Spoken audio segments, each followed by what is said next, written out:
하나님 말씀을 보겠습니다. 디모데후서 4장 9절부터 11절까지 보겠습니다.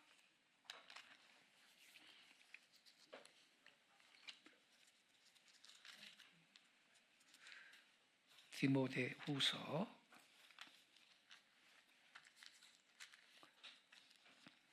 4장 9절부터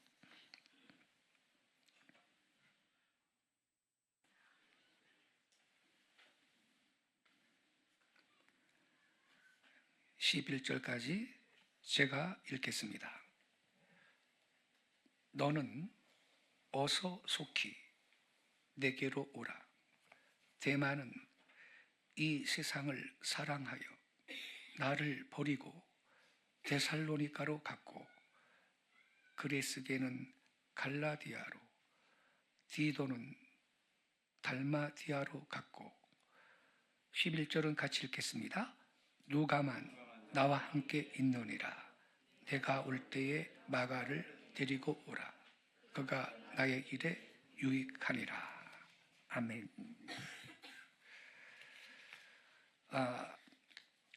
여기 보면 바울이 디모데한테 편지를 할 때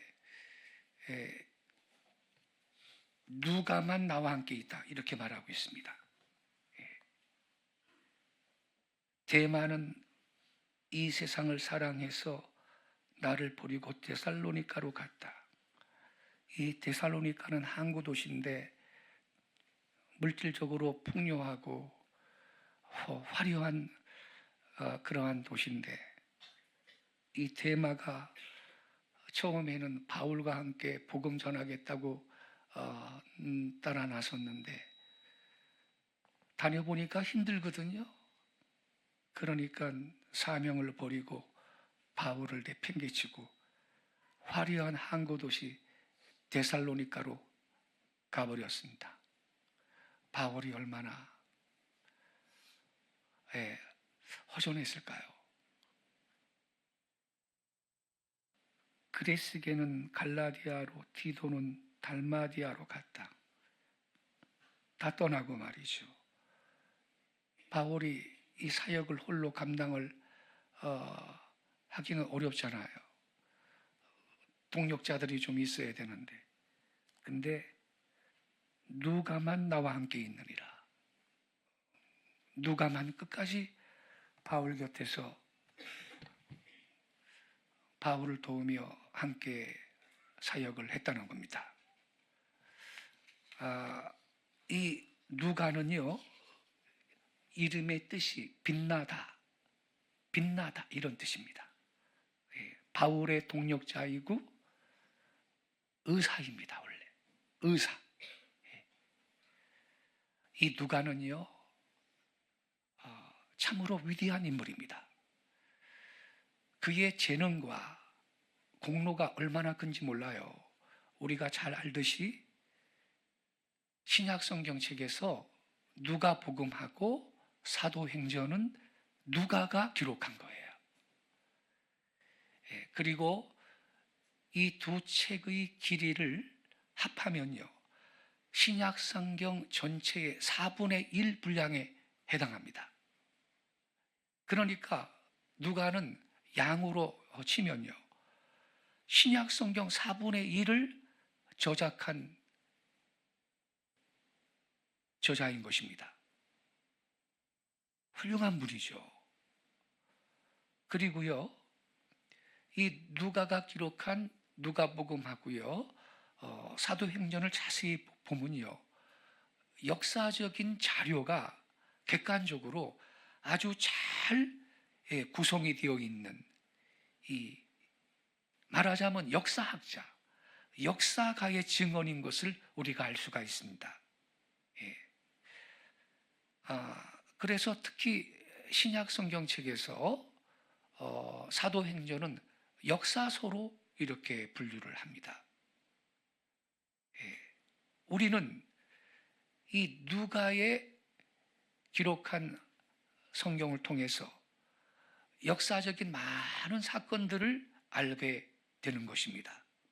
그리고 이 두 책을 자세히 볼 때 그 문장이 얼마나 아름다운지 모릅니다. 예, 아름다운 헬라말로 기록이 되었는데, 그래서 어떤 학자들은 이 누가는 혹시 헬라 사람이 아니었겠느냐 이렇게 추측을 하는 분들도 있습니다. 그리고 누가는요, 사도 바울을 따라서요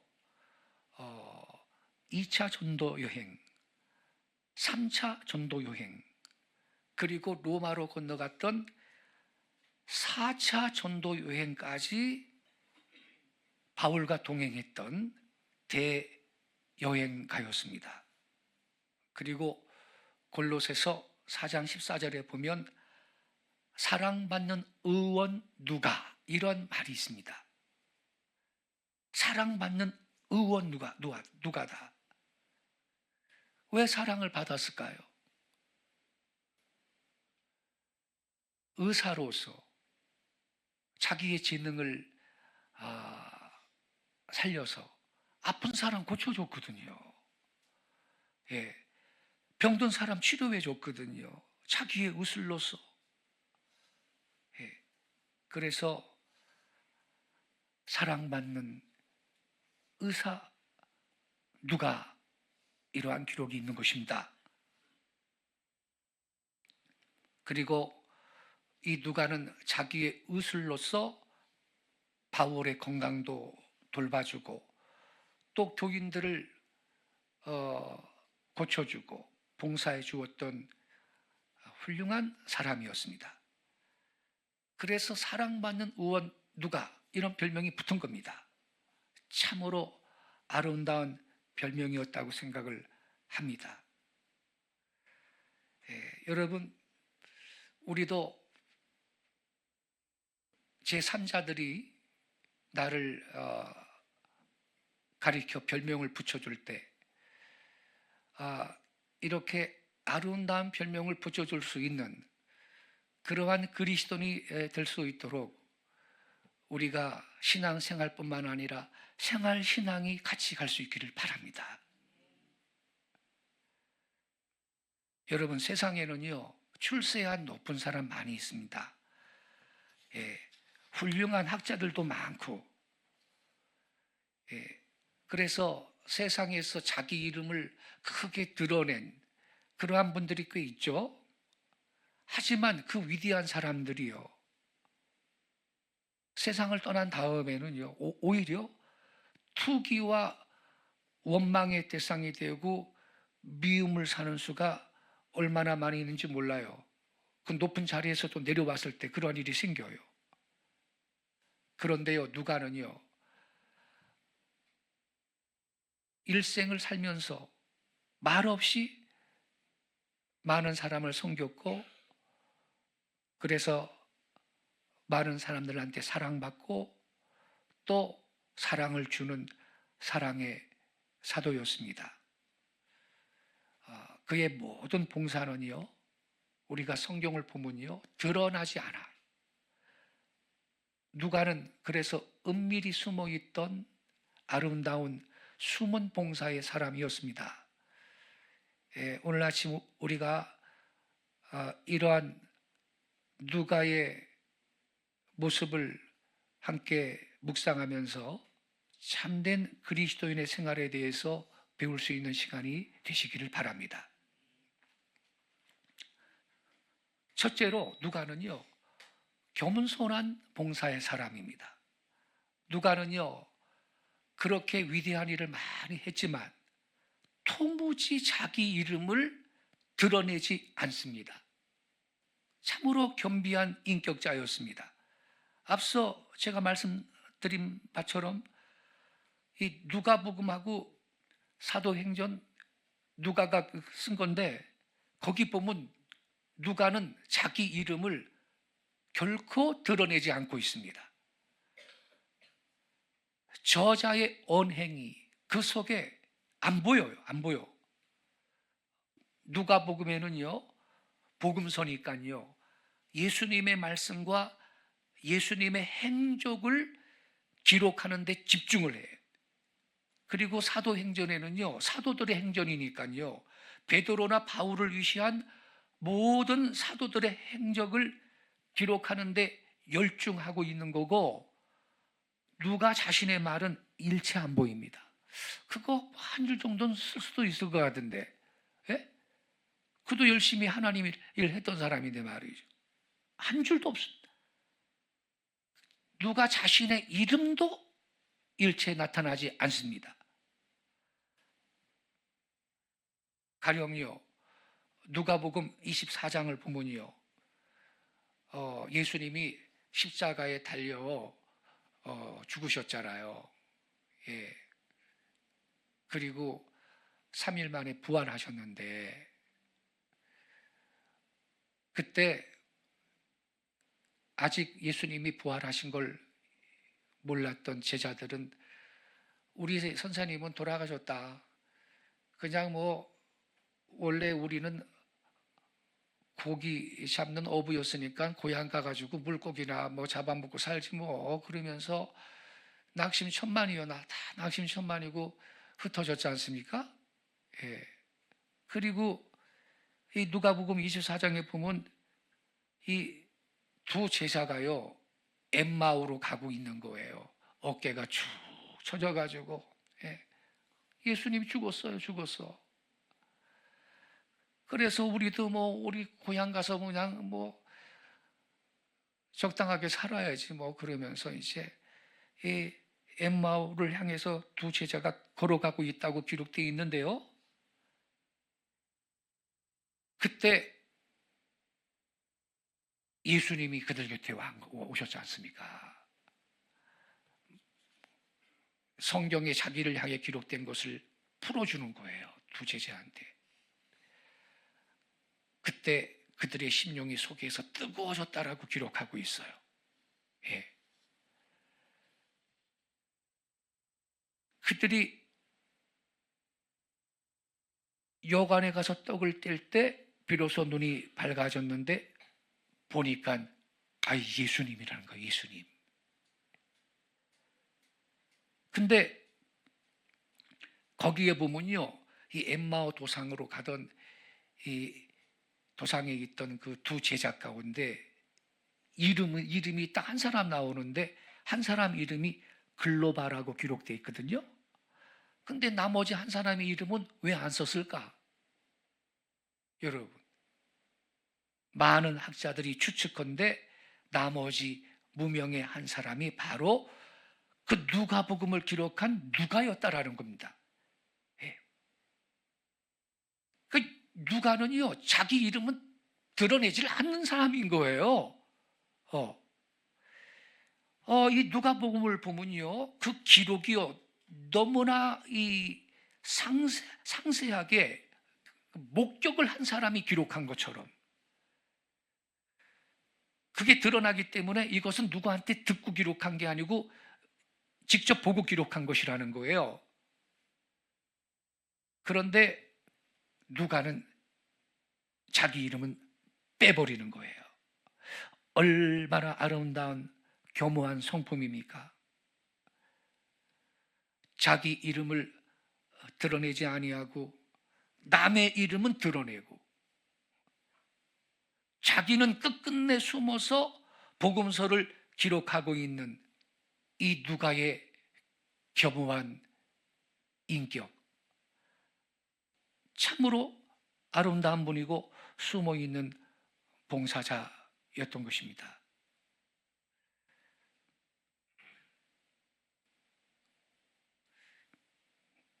우리가 그리스도인들로서 좀 나를 안 알아줘도 몰라줘도 내가 하나님이 나 알아주면 그게 최고인 줄로 믿습니다.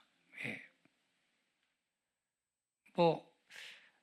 뭘 알아주고 자리를 줘야만 어디 가서 나타나기를 원하고 자기를 자꾸 또 과시하려고 그러고, 그것은 아직 그리스도인의 성품에 미치지 못하는 것입니다. 어떤 사람은 말은 많이 하는데 일은 조금 합니다. 어떤 분은 말이 적고 일을 많이 하는 분이 계십니다. 후자가 되어야 할 것입니다. 인도의 마하트마 간디는 인도 전 국민이 존경하는 인도의 국부입니다. 근데 이 간디는요, 대단히 침묵을 좋아해서 일회의 하루 월요일 날은 침묵하는 날로 정해가지고 그날은 가급적 말을 하지 않았다고 합니다. 침묵하면서 하루를 보냈다. 이러한 기록이 남아 있습니다. 간디의 그 위대한 영도력, 그 위대한 성품이라는 것이 이러한 침묵 가운데 배양이 된 것이 아닌가 많은 분들이 생각합니다. 우리는 말은 많이 하는데 행동은 조금 한다. 이게 우리의 문제가 되는 겁니다. 오늘의 우리 한국교회 많은 그리스도인들이 또 한국에 있는 많은 다른 종교들도 한번 깊이 반성해 볼 문제가 바로 여기에 있을 겁니다. 잠언 10장 19절에 보면 이런 말씀이 있습니다. 말이 많으면 허물을 면하기 어려우나 그 입술을 제어하는 자는 지혜가 있느니라. 우리는 말을 많이 하는 것보다 일을 많이 해야 할 것입니다. 너무나 소리가 높고 너무나 말을 많이 하지만 일이 부족한 것이 우리의 약점인 것입니다. 그래서 우리는 더 실천하고 더 봉사하는 일에 관심을 기울이고 우리의 자랑이나 우리의 말을 적게 하는 이러한 삶이 아름다운 인격자의 삶인 것입니다. 누가가 이러한 모본을 우리에게 보여주고 있는 훌륭한 믿음의 사람입니다. 두 번째로 누가는요, 신령한 봉사의 사람이에요. 누가의 그 위대한 봉사의 원동력이 무엇이었겠어요, 여러분? 그거는요, 누가가 영적인 사람이에요. 신령한 것을 사모하는 분이었다라는 거죠. 이 누가복음 전체를 보면요, 다른 복음서에서 볼 수 없는 사건들이 기록이 되어 있는데 그게 뭐냐? 성령의 역사에 대한 기록이 대단히 많다는 거예요. 예컨대 예수님의 일생을 통해서 성경에 보면요, 예수님이 뭐 슬퍼하셨다, 우셨다라는 기록이 꽤 나오거든요. 근데 예수님이 기뻐하셨다라는 기록이 없는데 딱 한 번 나와요. 누가복음 10장 21절에 보면 이때에 예수께서 성령으로 기뻐하사 이렇게 되어 있어요. 예수님이 기뻐하셨는데 인간적으로 기뻐한 게 아니고 성령으로 기뻐하셨다라는 거예요. 이게 포인트예요. 대단히 아름다운 묘사인 것입니다.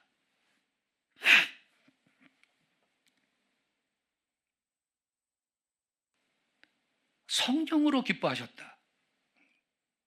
우리도 성령의 충만함을 항상 지키며 유지하여서 내 환경이야 어떠한 상황이든 관계없이 성령으로 기뻐할 수 있는 그러한 그리스도인이 될 수 있기 바랍니다. 그리고 누가복음 전체를 볼 때 기도하는 것이 얼마나 많은지 몰라요. 예컨대 6장에 보면 제자들을 택할 때 우리 예수님께서 밤새도록 기도하시고 기도하신 후에 제자를 부르셨다라는 말씀이 나오거든요. 또 9장에 보면 변화산상에서 변화하실 때도 기도하시는 가운데 그 용모가 아주 눈처럼 희게 변화했다, 그런 기록이 나옵니다. 사도행전은 더 그래요. 예. 성령의 강림으로 초대교회 예루살렘 교회가 시작이 되어서 진행하는데요. 그래서 사도행전은요, 사도들의 행전이 아니라 엄밀히 말하면 성령행전이라고 말을 합니다. 이 사도행전 전체 기도하는 게 얼마나 많이 나오는지 몰라요. 성령님께서 강림하시기 전에 마가의 다락방에 120문도가 모여가지고 약속을 붙들고 성령 받기를 위해서 전혀 기도하기를 힘썼는데 마침내 성령께서 강림하셔가지고 오순절날 말이에요. 다 방언을 하고 성령 충만 받았다라는 기록이 나오고 사도들의 뜨거운 기도가 거기 사도행전에 나옵니다. 교회가 기도합니다. 그래서 성령의 역사와 기도의 연속이 바로 사도행전이라고 볼 수 있습니다. 그렇다면 누가복음이나 사도행전이나 이렇게 신령한 것을 고양하고 기도하는 것을 강조하는 까닭이 뭐겠어요, 여러분? 이 누가라는 사람 자체가 영적인 사람이고 신령한 사람이고 기도하는 사람이었다라는 것을 넉넉히 우리한테 보여주고 있는 것입니다. 누가는 의사입니다. 과학적인 사고를 갖고 있는 사람입니다. 그러나 그는 성령님께서 역사하시는 이 신비로운 영의 세계의 영역을 경험하고 사모하고 그리고 그 능력을 발휘했던 사람인 것입니다.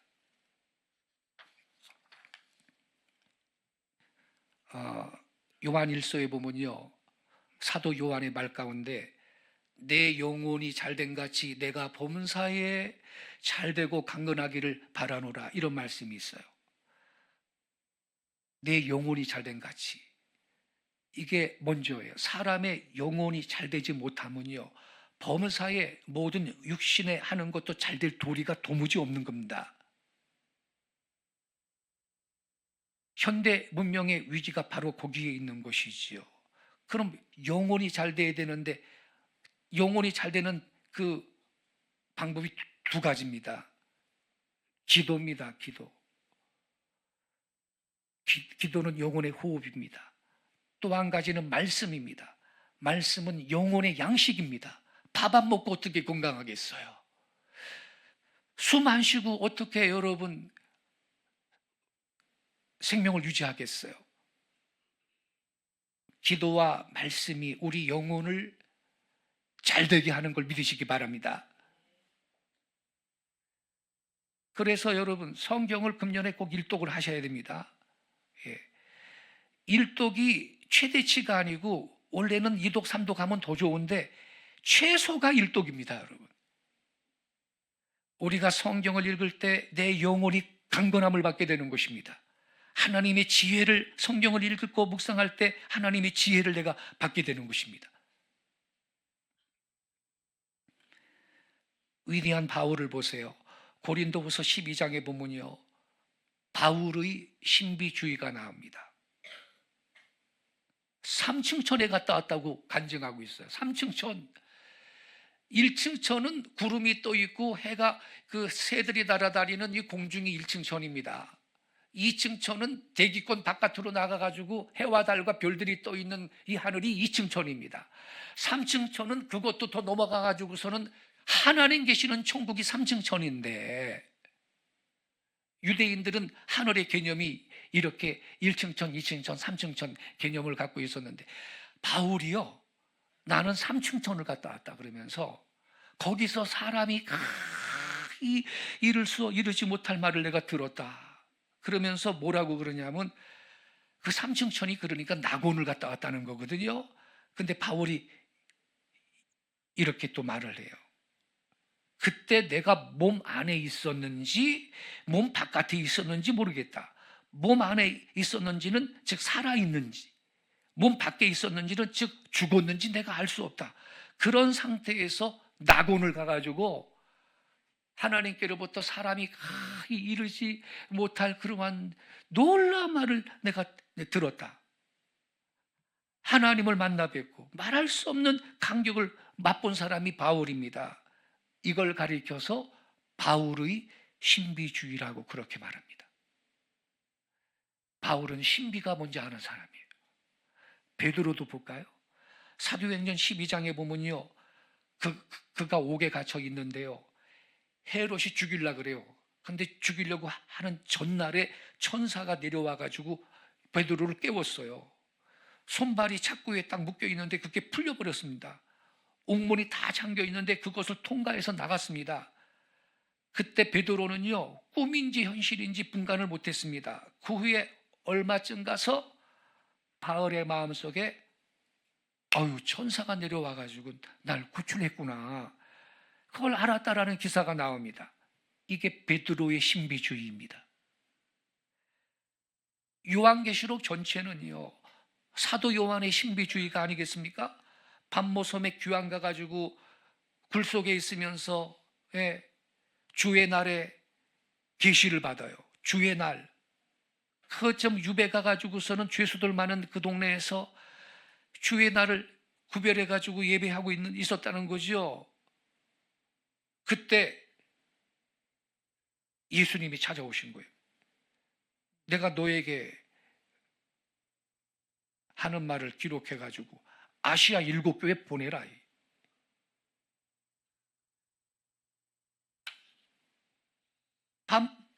그날 여러분, 사도 요한은 놀라운 그리스도의 현현을 보았고 미래의 세계의 모든 일어날 사건들을 환상으로 보면서 기록한 것이 요한계시록입니다. 요한의 신비주의라고 할 수가 있겠습니다. 대사도인 베드로, 바울, 요한 전부가 이렇게 깊은 영적인 체험, 신비 생활을 경험했던 분들, 그래서 그런 위대한 역사를 이룰 수가 있는 것입니다.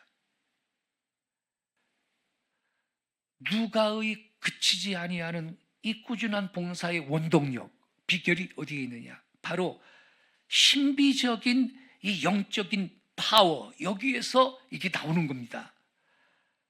사람은요, 여러분, 자기의 힘만 갖고 나갈 때는요, 오래 못 갑니다. 특히 주님의 이름 더합니다, 여러분. 얼마 못 가서 중단되고 변신되어 없어지고 말지만요, 이 신령한 은혜가 계속될 때 사람의 노력도 헌신도 계속될 수 있는 걸 믿으시기 바랍니다. 그래서 여러분, 우리가요, 성경 공부하는 것도 좋고 말씀을 많이 아는 말씀에 대한 지식도 많은 거 좋지만 영적인 체험이 없으면 그게 너무 드라이해요. 사람의 우리 믿음 생활이라는 게.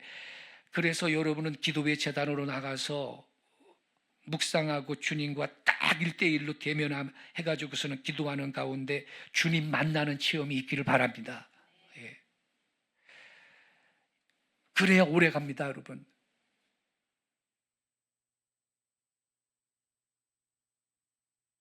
끝으로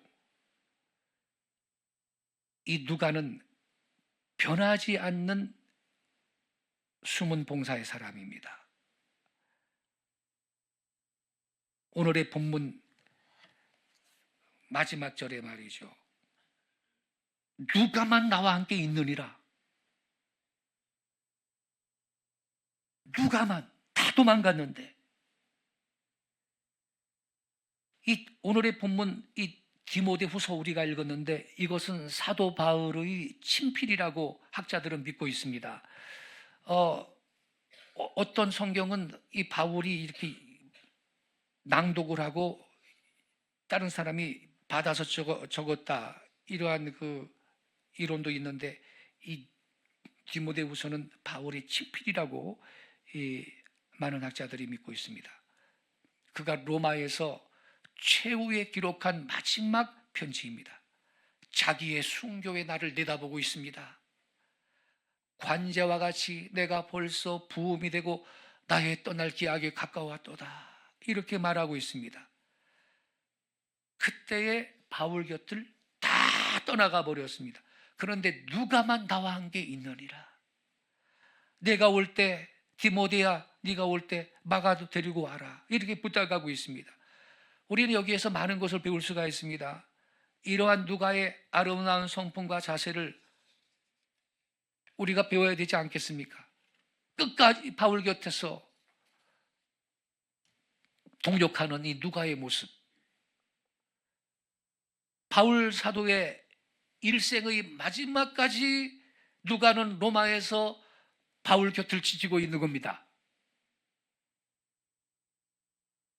바울을 보호하고 있는 누가였습니다. 참으로 불변의 봉사자였습니다. 마음이 편치 않던 봉사자였습니다.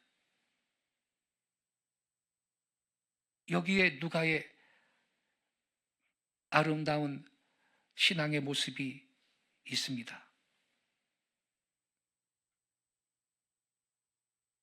구약 성경의 사무엘하 15장 18절에 보면요, 다윗 왕이 전성기를 지난 다음에 한번 인생의 오점을 남기죠. 밧세바를, 우리아의 아내 밧세바를 불러오라 그래가지고서는 동침을 하고 문제가 생겼죠. 물론 나단 선지자가 지적을 했을 때 침상을 눈물로 띄우면서 회개를 철저하게 했습니다. 그러나 어쨌든 그 큰 죄 때문에 대가를 치르는데 아들 압살롬이 반역을 해요. 반역을 해가지고 아버지 왕자를 뺏겠다고. 그래서 다윗이 쫓겨다니는 그러한 모습이 나오거든요. 그때 다윗이 쫓겨갈 때 말이죠, 이 사무엘하 15장 18절에 보면 가드에서 온 600인이 왕의 앞으로 진행하니라. 즉 다윗과 더불어 같이 갔다 이 말입니다. 가드에서 온 600명이, 이분들은 대부분 이방인이었다 그럽니다. 이 가드에서 나온 600명,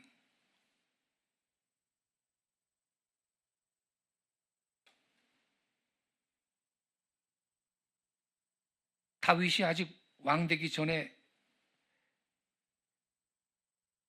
한 일개 청년 장교일 때 사울이 다윗을 죽이려고 한 적이 있죠. 그래서 다윗이 도망 다니는데 그때 가드에서 나왔던 젊은 청년 이 600명이 그때 이 다윗의 부하가 됐거든요. 그들을 가리키는 말입니다. 이분들이 같이 따라다니는 거예요. 엔게디 숲으로 같이 갔습니다. 산으로 같이 갔습니다. 들판으로 같이 갔습니다. 온갖 고생을 같이 했습니다. 근데 고생 끝에 사울이 죽고 다윗이 등극해서 왕이 되었습니다. 그 후에 다윗이 40년 동안 이스라엘의 왕이 되었어요.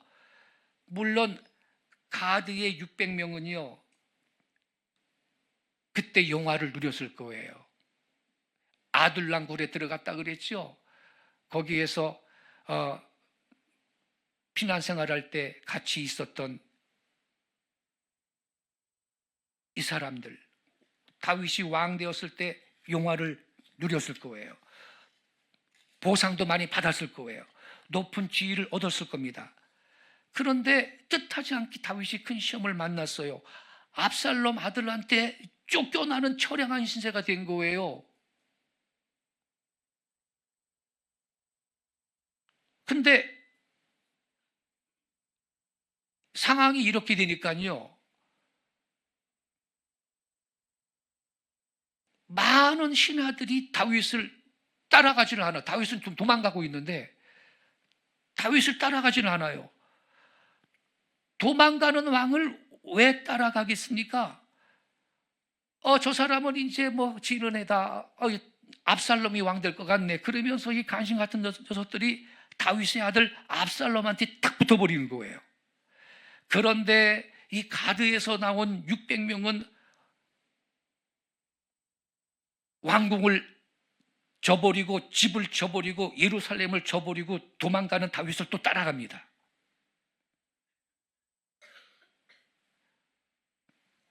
훌륭하지 않습니까, 여러분?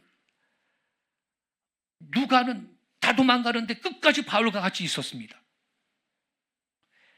제가요, 죄송합니다. 저기 잠깐 한번 약간 정치 색깔의 말을 좀 하겠습니다. 이 국민의힘당이 뭐 당명을 갖다가 바꾼다고 뭐 그러잖아요. 바꿨나 모르겠는데 제가 어디다 글을 좀 썼어요. 그래, 내가 지금 당명을 지금 몇 개 추천할 테니까 좀 요거로 바꿔보세요. 아니, 자기 당의 대통령, 자당 대통령 두 사람을 배신을 하는 사람들이거든요. 그래서 제가 뭐라 그랬냐면 당명을 이렇게 바꾸세요. 배신 전문당, 있으나 마나당, 황당. 그리고 그것도 다 싫으면 숭구리당당, 숭당당. 그냥 이렇게 바꿔라. 그냥 아무 가치가 없는 것들아. 제가 그랬어요. 하도 어이가 없어서. 진보 좌파는요 안 그래요. 무슨 일이 있어도 딱 자기 그 리더를 지키려고 그럽니다. 철저하게.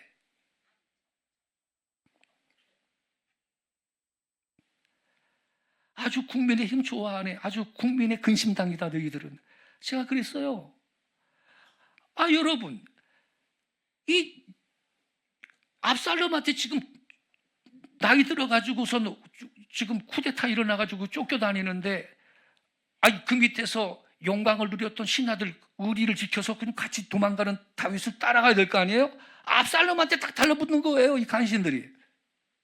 그렇지만 이 가드에서부터 초창기부터 고생했던 이 사람들 다윗 도망가는데 같이 가는 거 같이. 예? 우리가 이 가드의 600명 용사 같은 사람이 되어야 할 줄로 믿습니다. 특히 우리 그리스도인들이 주 예수님을 따라갈 때 세상에서 그야말로 고락을 같이 하고 영화를 같이 하고 즐거움도 같이 하고 우리 주님께서 어려우실 때 같이 이 고난을 감당할 수 있는 가드의 600명과 같은 신실한 제자들이 되어야 할 줄로 믿습니다. 이 누가가 바로 가드의 600명 그 용사의 한 사람 같은 분이라는 거예요. 일생을 바울을 따라다녔고 바울의 만년에도 사형 선고를 받은 바울 곁에 지금 로마의 지하 감옥에 갇혀 있는데 그거 부끄러워하지 않고 곁에 있으면서 이 바울을 돌보고 있는 이 누가 말입니다. 불변의 일꾼입니다. 여러분, 참으로 우리 사람들한테 아름다운 것은 이 종교 개념인 줄로 저는 믿습니다. 한번 자기가 정한 뜻을 변치 않은 이 자세, 자기가 믿는 신앙을 변치 않은 이 태도, 자기가 따르는 주 예수를 바꾸지 않는 이 정신, 이것이 훌륭한 누가가 우리한테 지금 보여주고 있는 참된 봉사자의 모습인 줄로 믿습니다. 우리가 이렇게 주님을 섬겨야 되겠습니다. 오늘 아침에 우리가 고요하게 우리의 교회와 우리의 사회 그리고 무엇보다 나 자신을 한번 성찰해 볼 수 있게 바랍니다. 이 말씀의 고울에 우리 모두를 좀 비춰봤으면 좋겠어요. 누가와 같은 깊은 신비의 세계, 깊은 종교의 세계, 불변의 아름다운 신앙의 세계를 나는 간직하고 있나? 우리들의 교회들이 지치고 있는 것이냐? 여기에 우리가 깊이 반성해야 할 문제가 있습니다. 오늘날 많은 분들이 겉으로는 화려하고 굉장하지만 이러한 아름다운 마음의 무게가 없는 그러한 그 느낌을 주고 있습니다.